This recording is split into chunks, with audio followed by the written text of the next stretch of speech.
So welcome back to Mondays with Mike. Going to continue on the same theme that we started with. These past couple of weeks we've been talking about really what's become a very frothy seller's market in Nassau County, Suffolk as well, Queens. We talked about last week what to do to get your home ready, if anything, to take advantage of this market and the all-time high prices. I want to address some other concerns that we've been hearing about. What happens if you need to relocate within the same market? So you're selling in, let's just go with the Nassau County theme, selling in Nassau County, you get a great offer, it's full price, maybe more than you even expected, but now you have nowhere to go, no place to stay, you have to now go out and buy a house in a seller's market.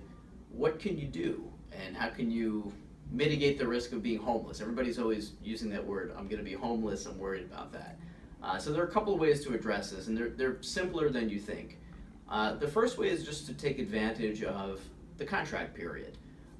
You are in the driver's seat in a seller's market, so you probably don't have to give up too much off the purchase price to stretch out that closing period.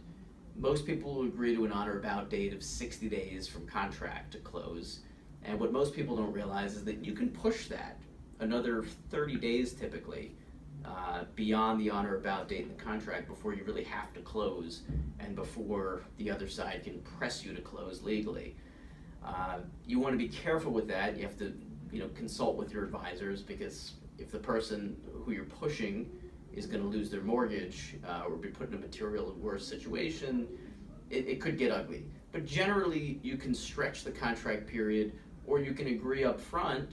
Again, we're trying to get good terms in addition to a good price. You could agree up front to a longer contract period if the buyer can tolerate that.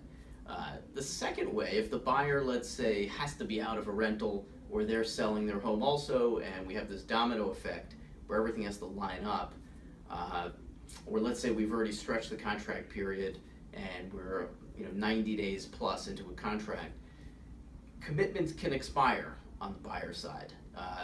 And you don't want them to lose their financing, because then the deal can fall apart.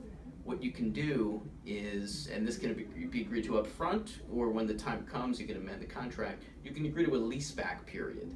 And really all that means exactly what it says. You're going to sell the house, you're going to close on the house, so the mortgage will be in place, and now you're effectively going to lease it back from your buyers. You're going to become a temporary tenant in the house that you owned. And usually it's as simple as saying, what's your mortgage payment, new owner? Let me pay you per day to cover your mortgage, your insurance, and your taxes. Nobody lives anywhere for free, but your mortgage is going to get paid off when you close. So you're kind of assuming on a day-by-day basis their mortgage payment or their carrying costs.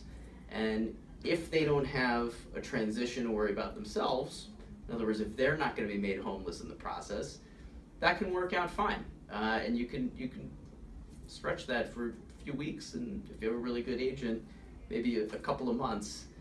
It really all depends. But the point is, there's always a way to work out those terms, and people are doing it every day. People are relocating every day.